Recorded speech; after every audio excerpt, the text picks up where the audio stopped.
Hello everyone, সকলকে স্বাগত জানাচ্ছি আমার চ্যানেলের আরও একটি নতুন ভিডিওতে। আশা করছি তোমরা খুব ভালো আছো, আমরাও বেশ ভালো রয়েছি। এখন তো বাড়িতে বাবা মা আছে, তো ওনাদেরকে একটু সময় দিচ্ছি, গল্প গুজব করছি।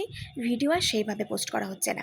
তো সেদিন আফটারনুনে ডিউটি ছিল অর্পণের, তাই তাড়াহুড়ো করে একটু বেগুন ভাজা, ডিমের ঝোল আর ভাত রান্না করবো। আর গতকাল মা টমেটো চাটনি বানিয়ে রেখেছিল, তো ওটা ওইতে অ্যাড হয়ে যাবে। এদিকে ডিমের ঝোল বসিয়ে দিয়েছি, আর খাওয়া দাওয়াটাও তারপরে কমপ্লিট করে নিয়েছিলাম। আর কোনো ভিডিও বানানো হয়নি।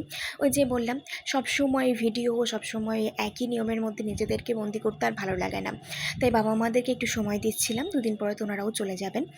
এদিকে রাত হয়ে গেছে, অর্পণ তো এখনও অফিস থেকে আসেনি, বাট রাতে আজকে হবে ঘুগনি আর মুড়ি। মাদেরকে আমার হাতের স্পেশাল ঘুগনিটা করে খাওয়াবো। তাই এদিকে মটর ভিজিয়ে রেখেছিলাম দুপুরবেলা থেকে, তারপরে মটর সিদ্ধ করে এই দেখো, তোমাদের সাথে গল্পগুজব করতে করতেই কিন্তু আমার ঘুগনি রেডি হয়ে গেল। মা বাড়িতে মেনলি কাবলি ছোলার ঘুগনিটা বানায়। এই সাদা মটরের ঘুগনিটা খুব একটা হয় না। আমি এটা বানাই কারণ আমার এটা ভীষণ ভালো লাগে খেতে। আর আমার হাতের এই ঘুগনিটা অর্পণও ভীষণ ভালোবাসে।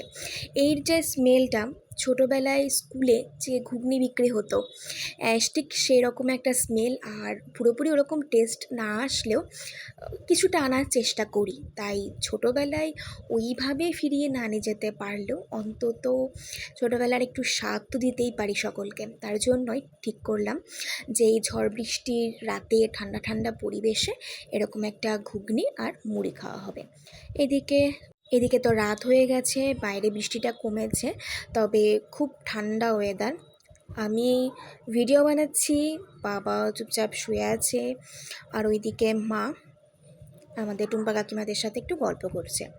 এইদিকে রাত্রেবেলা খাওয়া দাওয়া কমপ্লিট করার পরে বরমশাইয়ের লাফালাফি শুরু হয়েছে আমুলের আইসক্রিমটা নিয়ে। আমাতে আর মাতে কেড়ে নিচ্ছে, কারণ ওটাতে বরফ বসে গেছে। এই যে মা লাফাচ্ছে, আমিও চিৎকার চেঁচিমেচি করছি, সেটা আর ভিডিওতে অ্যাড করছি না, খুব বাজে লাগবে শুনতে।